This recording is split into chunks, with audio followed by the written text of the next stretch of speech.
आज मी जाहीर करून टाकतो, तो तर माझा पदाधिकारी नाही, परंतु सभासद असते तर त्याला आजपासून राष्ट्रवादी काँग्रेस पक्षातनं जी हकालपट्टी केलेली आहे, असली नालायक वाटतं माझ्या पक्षात नको.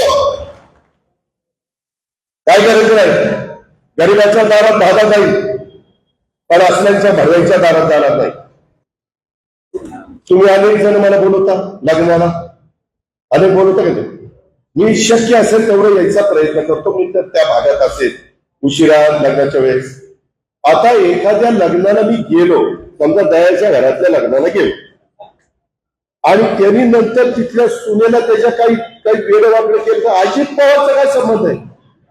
अजित पवारनी दयाला सांगितलं का असं कर म्हणून? मला तर काय कळलंच. मी घडल्या सिटी पिंपरी चिंचवडला विचारा, त्याला म्हणलं कुणी का असे ना ऍक्शन घे. आता त्या मुली जी आत्महत्या केली, तिची सासू आतमध्ये, तिची नणंद आतमध्ये, तिचा नवरा आतमध्ये. सासरा पाहला पळून कुठे जातोय, पळून मी आज पण सांगितलंय 3 टीम तरी सोडल्या, 3 नाही 6 टीम सोडा. मुसक्या बांधूनच त्याला आला म्हणला. पण ते टीव्हीचे चॅनल अजित पवार, अरे माझा काय संबंध आहे? आम्ही राजकीय क्षेत्रातले लोक उद्या सुनीलच्या घरात लग्न निघालं, केशवराच्या घरात लग्न, प्रेमापोटी बोलत तर जावं लागतं. चेपी नाही गेलं तरी माणूस रुसतोय. त्याच्यावर शक्य असेल तेवढं आम्ही करतो ना.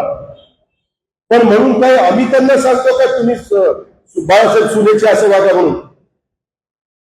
मी एवढा महिलांचा पुरं, अरे मीच पठ्ठांनी लाडक्या बहिणींना 1,500 रुपये त्याच्या आधी कुठल्या न्यायाचा लाभ मी नव्हती केली. एकदा सगळं शिंदे देवेंद्रजी आणि आम्ही ती सुरुवात केली. आम्ही प्रत्येक वेळेस आता बचत गटाच्या बद्दल, बाकीच्या बद्दल सातत्याने, माझी महिला बाल विकासची मुलगी आमची आदिती तटकरे मंत्री आहे, तिनं चांगला प्रस्ताव आणला तर एका मिनिटात मी मंजूर करतो.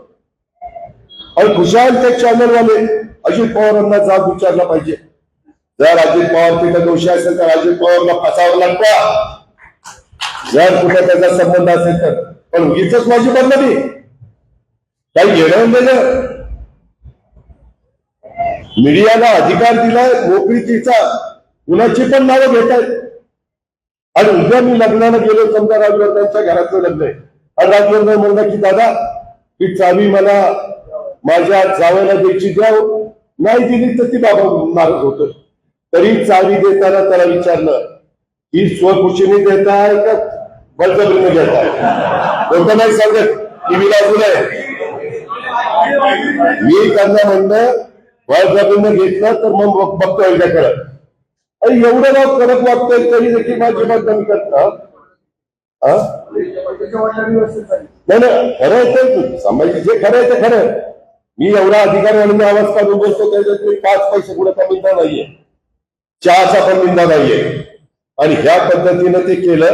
आज बघा बावधन पोलीस स्टेशनला गुन्हा रजिस्टर झाला 2006 206.25 कलम 80/2, कलम 108, कलम 118(1), कलम 115(2). आता जे वकील लोक असतील त्यांना कळेल की कलम, मी काही तो वकील नाहीये. नंतर 352, 351(2), 3(5) नवीन जे कलम आले ते, हा गुन्हा 17/5/2025 ला दाखल झाला. आज तारीख किती? 22/5. तर मी सगळ्यांना काय सांगायचं कारण कळले किंवा मी सांगितलं गुन्हा दाखल करायला, कडक वागायला. मी त्याच दिवशी सीपीला सांगितलं आणि म्हणलं रोजच्या रोज रिपोर्टिंग आलं पाहिजे. अजिबात एक देखील मायचा लाग त्याच्यातनं सुटता कामा नाही. आज मी जाहीर करून टाकतो, तो तर माझा पदाधिकारी नाही, परंतु सभासद असते तर त्याला आजपासून राष्ट्रवादी काँग्रेस पक्षातनं जी हकालपट्टी केलेली आहे, असली नालायक वाटतं माझ्या पक्षात नको. काय करायचं नाही, गरिबाच्या दारात धागा जाईल, पण असल्यांच्या भरवाईच्या दारात जाणार नाही. पण कुठेतरी माझी बदनामी करायचं ते थांबलं पाहिजे. मी अजून प्रेसला बोललो नाही, पुण्यामध्ये गेल्यावर बोलून मी उद्या कोल्हापूरला आणि परवा पुण्यामध्ये नमूद गुन्ह्यामध्ये शशांक राजेंद्र आठवले. आणि माझ्या माहितीप्रमाणे, माहिती खरी असेल तर, म्हणजे बहुतेक त्या दोघांचं लव्ह मॅरेज आहे. त्यांनी मी विचारतो किंवा तू काय करते काय तू बऱ्याच जणांनी बघितलंय त्या दोघांचं मॅरेज आहे. म्हणजे माझा कुठे दुरावला पण संबंध नाही, फक्त लग्नाला हजर राहिलो एवढाच संबंध. आता कुणाच्या लग्नाला नाही आलो तर असं माझ्या मागे लक्षात लागतं म्हणून आलो नाही समजायचं, आणि मला माफ करायचं लग्नाला नाही आलो.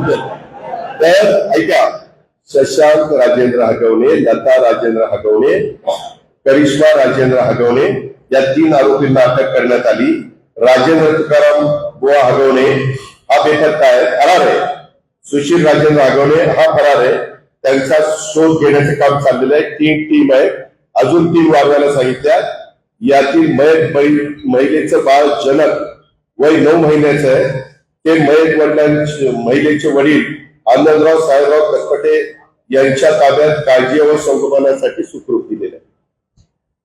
म्हणजे जे काही कुणाच्याही बाबतीमध्ये घडल्यानंतर एक माणुसकी म्हणून, एक सहानुभूती म्हणून, एक जबाबदारी म्हणून, शासन म्हणून जे काही करायचंय ते सगळं काही केलेलं आहे, हे आपण सगळ्यांनी लक्षामध्ये घ्या.